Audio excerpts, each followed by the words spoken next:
Just imagine yourself a normal Sunday morning and the world explodes. And that's literally what happened on this island.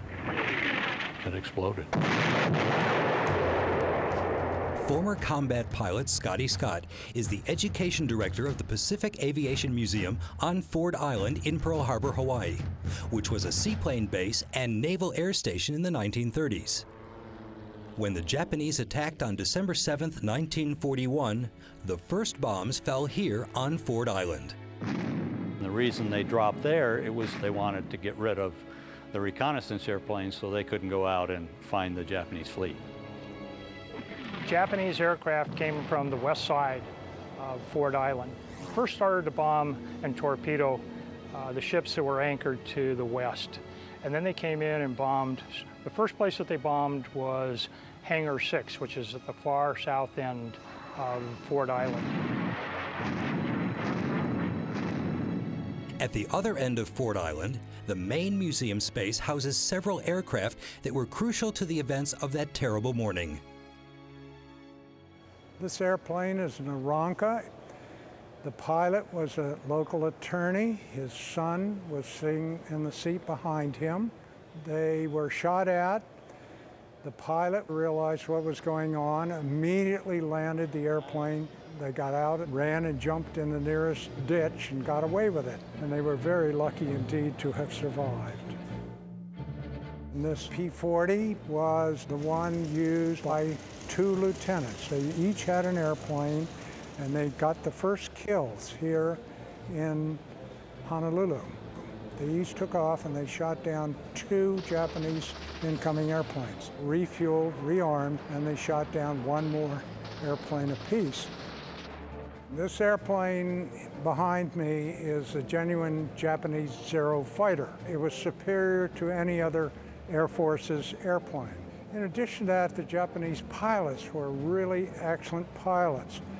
You must remember that they had been at war for many years in the Southeast Asia. So experience counts, particularly when you're a fighter pilot. While the Zero was a fearsome machine, most of the damage at Ford Island was done by Aichi D-3A dive bombers, known to the Allies as the Val. Well, where we're standing now is what we call ground zero. At approximately 7:53, we estimate the first bomb to fall in Pearl Harbor proper fell right where I'm standing. There was a 20-foot by 5-foot crater here.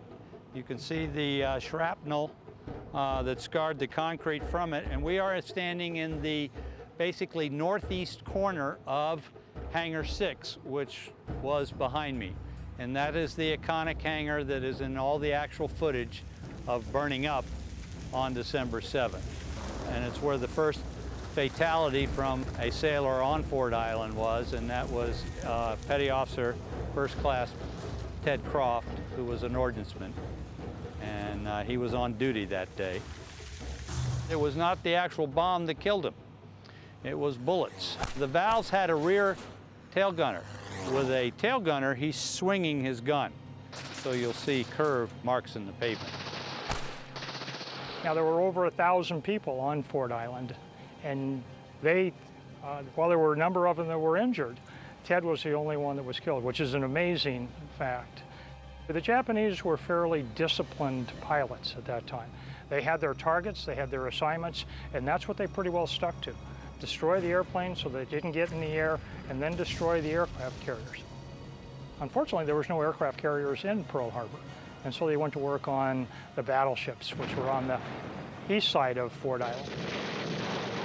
The glass broken out of most of the windows that we have here came from the concussion of the Arizona blowing up. You look at that control tower today, those windows that are broken out are still the ones that were broken out from December 7th. The windows in the museum's restoration hangar are another chilling reminder of the Japanese attack. What you'll see up there is the glass part of the hangar doors that were actually strafed during the attack. The green glass that have holes in it, those are bullet holes.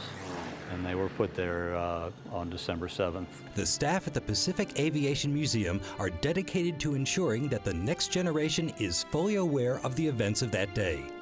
and the crucial role that aircraft played in the Allies' eventual victory in the Pacific, as well as in every war since then. This is an educational facility, but it's the only one that talks about aviation in the Pacific.